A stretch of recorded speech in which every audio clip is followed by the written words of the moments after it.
جہاں سے بھی لوگ دیکھ رہے ہیں، اللہ کا نام لے کے نہ کبھی کسی کو دھوکہ نہ دو. ویسے بھی دھوکہ کسی کو نہیں دینا چاہیے، لیکن اسپیشلی اللہ کی قسم کھا کے یا اللہ کا نام لے کے کسی کو دھوکہ نہ دو. یاد رکھیں جو اللہ کا نام لے کے سچ بولتا ہے نا، اللہ تعالیٰ اس کی غیبی خزانوں سے مدد کرتا ہے، اور جو اللہ کا نام لے کے دھوکہ دیتا ہے لوگوں کو، اللہ اس کو تباہ و برباد کر دیتا ہے. تو اس شخص نے کیا کیا، اس نے کہا کہ میرا ضامن بھی اللہ ہے، میرا گواہ بھی اللہ ہے. تو اس نے دے دیا، اس نے کہا میں تجھے اللہ کے اس نام پہ تجھ پہ میں ٹرسٹ کرتا ہوں. یہ شخص پیسے لے کے اس نے کاروبار کرنا تھا، یہ چلا گیا. یہ جب کشتی میں بیٹھا، سوار ہوا، دوسری طرف اترا، اپنا کام شام کیا، واپس آیا. جو دن اور جو مقرر وقت آیا ہوا تھا، جب وہ کشتی پہ آیا واپس، ایک سمندر کے پار یہ شخص تھا، تو جو لاسٹ کشتی تھی وہ نکل گئی. یہ سر پکڑ کے بیٹھ گیا کہ میں نے تو آج وعدہ کیا تھا، اللہ کو ضمانت دار بنایا تھا اور گواہ بنایا تھا. اب اگر میں آج اس تک مال نہیں پہنچاتا تو وہ کیا سوچے گا میرے بارے میں، اور اس کا تو ٹرسٹ اٹھ جائے گا، یعنی کہ میں نے اللہ کے نام پہ جھوٹ بولا اسے. تو آخری کشتی چلی گئی تھی. اس کے بعد کشتی نے اس دن جانا نہیں تھا، تو اس نے کیا کیا کہ یا اللہ میں نے تجھے ضمانت دار بنایا اور تجھے میں نے گواہ بنایا، تو تیرا کام ہے اس مال کو پہنچانا. اس نے ایک ووڈ لاگ لیا، اس میں سوراخ کیا، اس میں اس 1000 دینار، سبحان اللہ، 1 دینار از اے گولڈ کوائن، اور آپ ایک گولڈ کوائن کی آج آپ ورتھ لگا لیں، ان لیکس، ان ملینز. اس نے کیا کیا، اس کو اس ووڈ لاگ میں ڈالا، پرچی لکھی اور اس میں ڈال کے نا بسم اللہ پڑھ کے آگے بہا دیا کہ اللہ تجھے میں نے ضمانت دار بنایا، تجھے میں نے گواہ بنایا، اب تیرا کام ہے اس کو. یہ شخص یہاں ویٹ کر رہا تھا اور یہ شخص اپنا مال لینے کا یہاں انتظار کرتا، اور یہ شخص یہاں پہ کھڑا تھا، اس نے مال کو دے دیا. اور سبحان اللہ، اللہ تعالیٰ نے کیسا قادر ہے، کیسا قدیر ہے، اس نے اس ہواؤں کو رخ پھیر دیا اور وہ بندہ وہاں انتظار کرتا. اور اس کے بندے کے پاس وہ ووڈ لاگ پہنچا اور اس نے اس کو دیکھا، اس میں پرچی تھی اور پرچی نکالی اور اس کو کھول کے دیکھا کہ اس کے 1000 دینار تھے.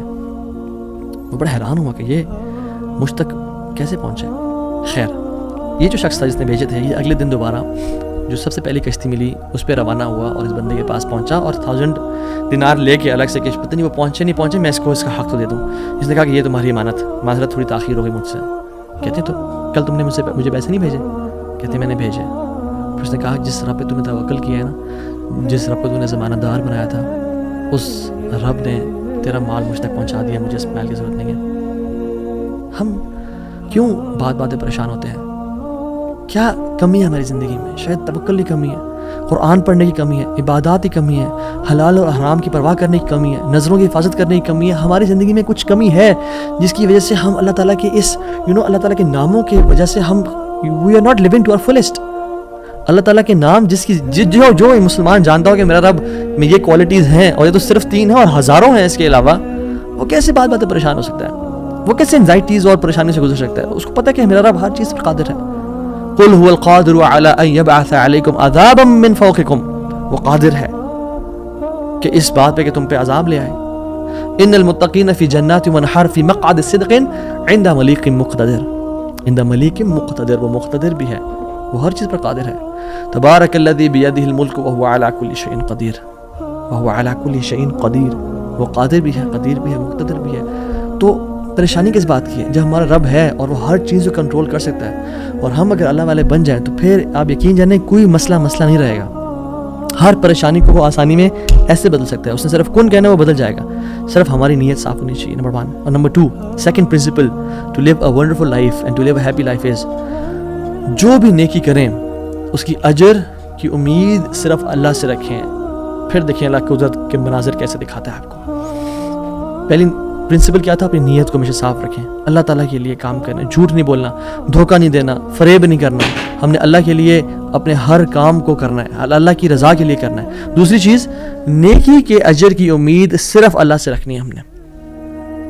اور پھر دیکھیں اللہ تعالیٰ کیسے آپ کے دروازے کھول دیتا ہے.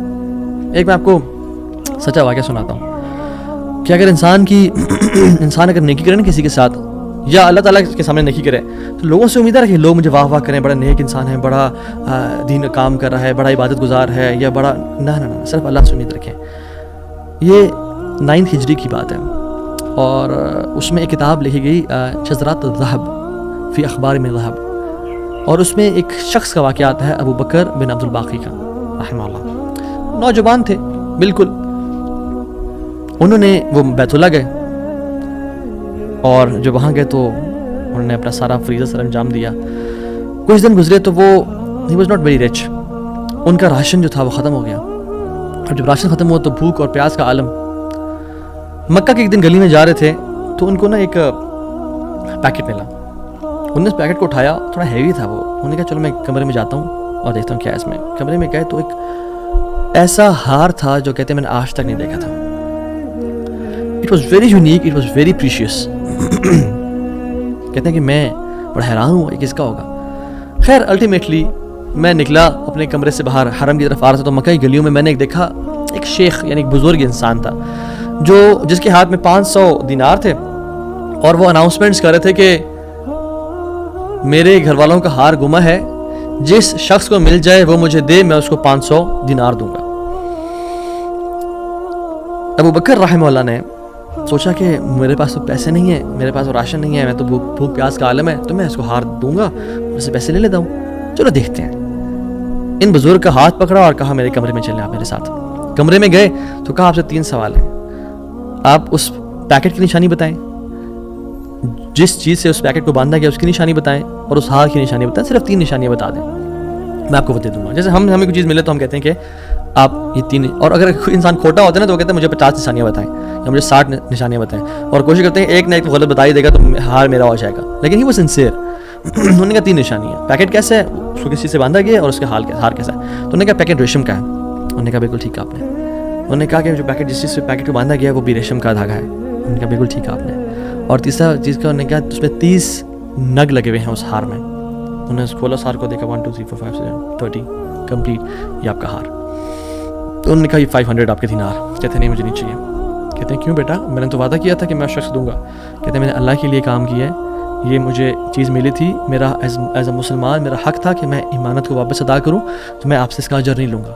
حالانکہ ان کو نیڈ تھی, لیکن کہا کہ نہیں میرا اجر اللہ تعالیٰ سے, واللہ لا اخذها, کہ میں اللہ کی قسم اس کو نہیں لوں گا آپ سے. وہ بحث کرتے رہے کہ لو تم نے لینا ہے, وہ کہتے ہیں میں نہیں لینا آپ سے, آپ چلے جائیں, یہ میں نے اپنا امانت ادا کی ہے, میں نے کوئی احسان تو نہیں کیا آپ پہ. وہ بزرگ بڑا حیران ہو کہ یہ کیسا نوجوان ہے. خیر وہ چلے گئے.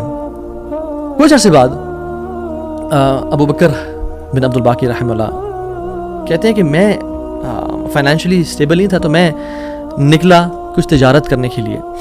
تو میں جس شپ پہ بیٹھا ہند کی طرف میں نے سفر کیا, سافرت الى الہند, میں ہند کی طرف جانے لگا. اور کہتے ہیں جب راستے میں تھا تو اتنے برے طوفان نے ہماری شپ کو ہٹ کیا کہ پانی شپ کے بیچ میں آ گیا اور لاگز بکھر گئے اور وہ کشتی ٹوٹ گئی. کچھ لوگ ڈوب گئے, کچھ لوگ چیز چلا رہے تھے. میرے ہاتھ میں ایک لکڑی کا بہت بڑا ووڈ لاگ لگا, لکڑی کا ایک پھٹا سا لگا, میں نے اس کو زور سے پکڑ لیا. وہ مجھے جو ہے نا وہ سلولی اینڈ گریجولی کنارے پہ لے آیا. میں جب اس آئلینڈ پہ پہنچا تو دیکھا الحمدللہ وہاں پہ بالکل وہ ابینڈنڈ آئلینڈ نہیں تھا, وہاں پہ لوگ آباد تھے. تو میں جب اندر گیا آئلینڈ کی طرف اور دیکھا الحمدللہ مسلمان لوگ تھے اور وہاں پہ مسجد بھی تھی اور گھر بھی بنے ہوئے تھے. تو کہتے ہیں میں سیدھا مسجد چلا گیا. اسے لانگ سٹوری شارٹ کر کے بتاتا ہوں. مسجد میں کہتے ہیں میں جا کے قرآن پڑھنا شروع کر دیا. جب قرآن پڑھا تھا تو ایک مزدور آیا میرے پاس اور کہتا ہے کہ آپ تو بڑا پیارا قرآن پڑھتے ہیں, اور ہمارے تو اس آئلینڈ پہ آپ کہاں سے آئے ہیں, ہمارا تو اس آئلینڈ پہ یعنی کوئی اچھا قاری نہیں ہے موجود.